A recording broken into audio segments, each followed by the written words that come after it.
For this quick video, we're going to talk about some bonus content from the social rep. We're going to talk about the idea of the 3 most common player pivots. You just made a great call. There's ways to make better calls and better quality decisions.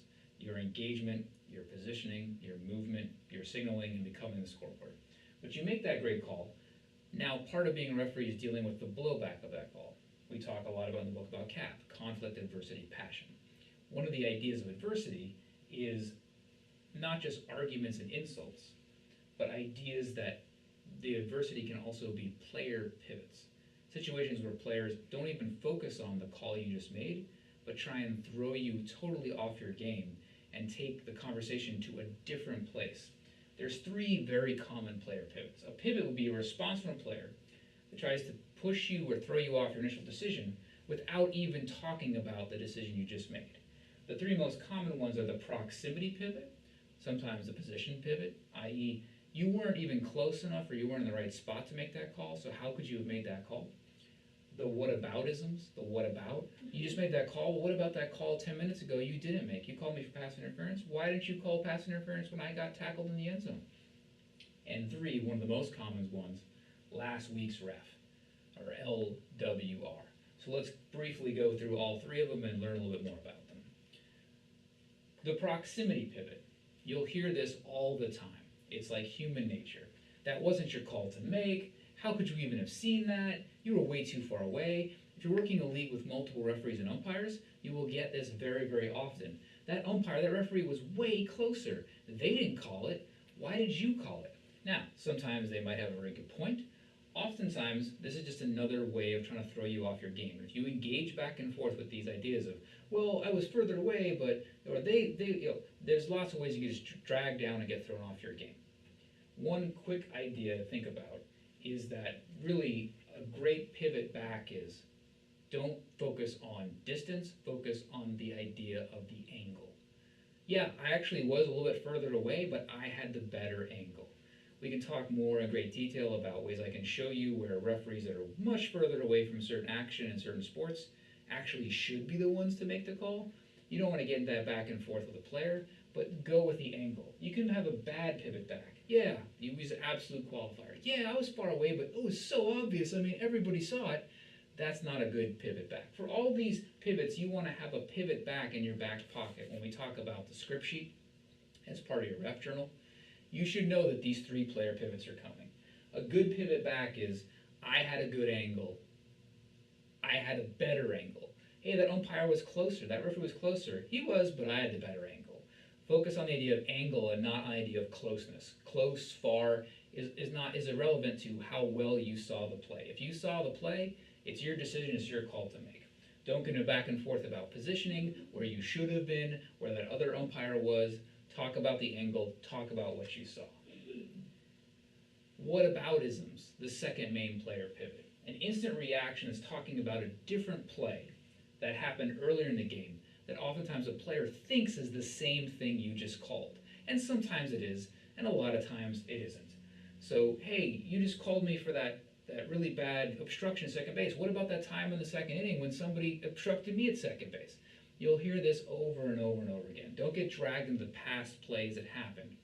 Deal with the plays in the moment. I saw this happen over the summertime. I was working with a brand new referee, really talented guy. Throws a great, obvious pass interference call. The first thing the player says that comes out of their mouth, well, what about that pass interference call you didn't call in the end zone last series? And of course, the new referee falls into a little bit of the customer service trap. They feel like, oh, that's a legitimate question. I need to answer that. Well, so the play and no, you've already lost the argument at that point. Don't get dragged into trying to answer every question, answer every comment. And the player pivot about the whataboutism is another version of the customer service trap. I can't speak to that play you thought that happened 10 minutes ago, but here's what I saw right here. The arm was around the waist before the ball got there, so it's pass interference. You always want to deal with the play in the moment and not get dragged into whataboutisms. A lot of times the whataboutisms aren't really even going to be what happened. They're going to be the player's perspective of what happened. Don't start arguing those ideas. Don't fall into the customer service trap of trying to deal with every question. The main question is, why did you make that call right here that's right in front of us? and always try and come back to that. A good pivot back for the whataboutism. Well, I can't speak to that play, but on this play, here's what I saw. On this play, from my perspective, here's what I saw. One of the most common whatabouts is an interesting one that crops up a lot for sports that have contact, and little amounts of contact probably aren't called, and large amounts of contact probably are or should be called. So in other words, kickball and softball, sports like that, there's not a ton of contact in those leagues. Whereas a sport like flag football, a sport like basketball, a sport like soccer, there's often contact that isn't called, and then more extreme versions of contact, like fouls and penalties and pass interference, and tackles and penalties and penalty kicks that are called. So the idea is when you have those kinds of sports, that kind of flag football, basketball, soccer, you'll hear the victim card pivot a lot, where the whataboutism isn't about a play that happened previously, but the whataboutism is, what about him? What about them? They pushed me first, or they ran into me. Why are you calling it on me? What about them? That's a very, very common response when you call a contact or a physical penalty on somebody. They'll just try and blame it on the other person. Again, you can see how this is just normal human reaction. It wasn't me, it was them. You call somebody for running into somebody, raising their forearm. I can't tell you how many times I've called a contact penalty in flag football, and the first response back has been, they pushed me first, they did it first, what about them? The what about victim card is just another smaller version about the what about. You called something on me, I don't like it, but instead of actually dealing with what happened in that play, I'm going to say, what about them? What about that other play? What about what happened 5 minutes ago? What about the thing that you should have called on me that you didn't? Don't get dragged into those ideas. Focus on what you have in the moment. Keep in mind with that victim card also that sometimes they might be referring to something you haven't even seen. In other words, some cases players do instigate something, and a player might have been responding on that particular play and committing a penalty, but they're responding to something you didn't see. But you can't deal with what you didn't see. You only deal with what's right in front of you. What about he pushed me first. He's been pushing me all game, ref. Well, believe me, I'll watch for it going forward, but on that play, it looked like the forearm came up, so we're going to have a penalty on you. The third, and perhaps the most common player pivot, is last week's ref. Much like the whataboutism that talks about something that happened previously in the game, last week's ref tries to take you out of the present moment, but it takes you back to last week or even a few weeks ago for a situation, in many cases, you weren't even there. It takes you to a situation you weren't even involved with. So you'll make an obvious call, and again, so many times, that obvious call, or even just an obvious comment about the rules, or the ground rules, or the protocols, or procedures, and someone will come back and say, well, last week the ref said this, and last week the ref said that was okay. Last week the ref said, hey, if I just curl up in a ball, you're not going to call me for a block. And this is a very nuanced and complicated idea, because sometimes that player is actually 100% correct. And you might have a referee who doesn't understand ground rules or protocols or the rule book. And that's something that you can try and should try to fix. The idea is you can't fix that with the player in front of you, because that's not the umpire or referee they're talking about. So if you have a supervisor report, if you have an after-action report for your league, and somebody's saying, hey, last week the ref was calling it 100% wrong, and the ground rules were wrong, and they're letting us pitch from a different pitching rubber, and then when I said, hey, you've got to pitch from the back rubber, they said, well, last week the umpire said we could pitch from whatever rubber we want to.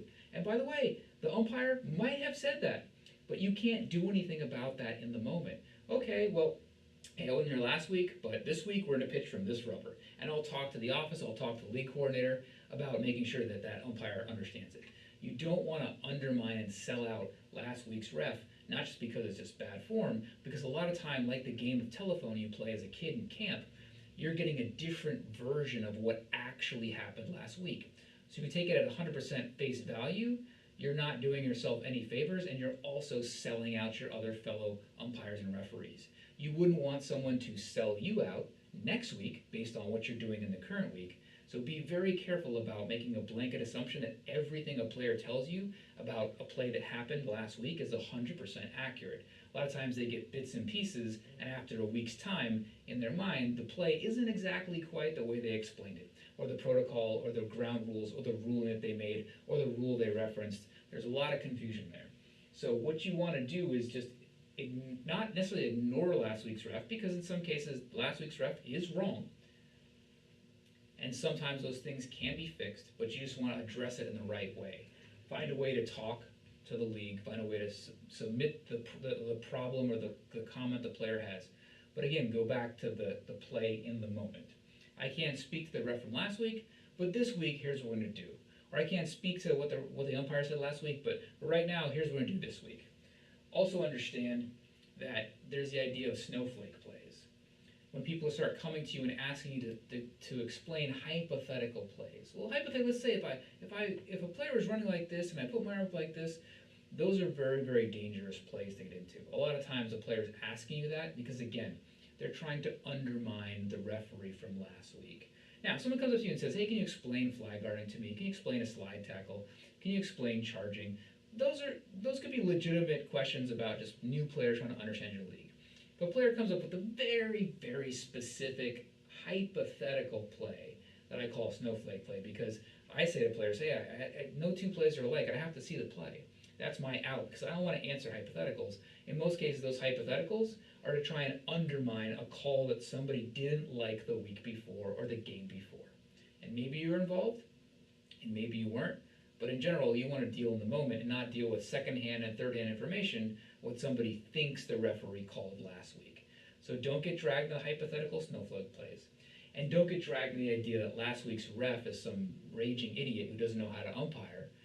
And if the complaint actually seems legitimate, deal with it, but don't deal with it with the player right in front of you. The way to deal with the player right in front of you is, again, to come back to the moment and say, hey, hey, sorry if you had that experience, but this week here's what I'm going to do, or this week here's what I saw. So, in general, some recaps. Practice your pivot backs. Just like we talk about that script book, you should have some scripts knowing that these three player pivots are coming. It's not a matter of if, it's a matter of when. Try and deal and always stay within the moment. Don't get dragged back to last week. Don't get dragged back 10 minutes ago to a play that already happened. Always try and stay and deal with situations in the moment. Bring it back to always what you saw, not what somebody did, i.e. the perspective switch. Find a different time to deal with problems that last week's ref might have messed up, especially when it comes to ground rules, protocols, or understanding the rule book. There's a lot of times the referees just do make mistakes, but don't deal with it in front of that player. Find a different way to deal with it. And perhaps, most importantly, don't take it personally. The idea with player pivots is that they're trying to throw you off your game. It's like we talked about in the book. It's the core concept of self-serving bias. This cool thing happened because I'm good. This bad thing happened because you're bad. It's not my fault, it's your fault. When you have the victim card pivot, a perfect example. It's not my fault, it's their fault. They started it first. I saw this crop up last week, yesterday, in a football game. Quarterbacks hate throwing interceptions. They hate it. It's a turnover. They feel like they let their teammates down. In the NFL, in college, in recreational flag football, quarterbacks hate throwing interceptions. Quarterback throws an interception yesterday, and a thing I've seen over and over again for 18 years. They throw an interception, and the first idea isn't, man, that pass was terrible. What was I thinking? The first comment is, ref, can you get that player to change their shirt color? Because the reason I threw the interception was because they were wearing the wrong shirt color. Now, it could be, once in a while it's probably, but the amount of times I've heard that as excuse, man, it can't be that way every single time. It's just impossible. That's self-serving bias. That's a pivot. I don't want to take responsibility for letting my team down. I need to give my team an excuse where they're not going to see me as a crappy quarterback, and the excuse is that person was wearing the wrong color shirt. Don't take it personally when people don't like to be called out on their mistakes, and they're just throwing up these natural defense mechanisms. Player pivots, you weren't close enough. How could you possibly have seen that? You missed a call earlier. The ref last week told me something differently. They're all just different versions of defense mechanisms. And we know nobody likes to get called out for making a mistake in front of their friends. And we know nobody likes to get penalized and be accused of a foul. And we know sometimes people do these things in the league and don't even realize it because they're just instincts, right? Certain plays, certain push-offs, and certain grabbing of the jerseys, they're just instincts. They don't even remember that they did it. So don't take it personally. When players try and pivot on you and say, hey, you weren't close enough to make that call, or hey, you missed that call 10 minutes ago, or hey, the ref last week totally said you're an idiot, don't take it personally. It's just a natural defense mechanism. Have your pivots, stay in the moment, and figure out a way to explain what you saw in the moment, and don't get distracted with the 3-player pivots, because there's going to be a lot more than these 3. These are just the 3 most common ones to get you started.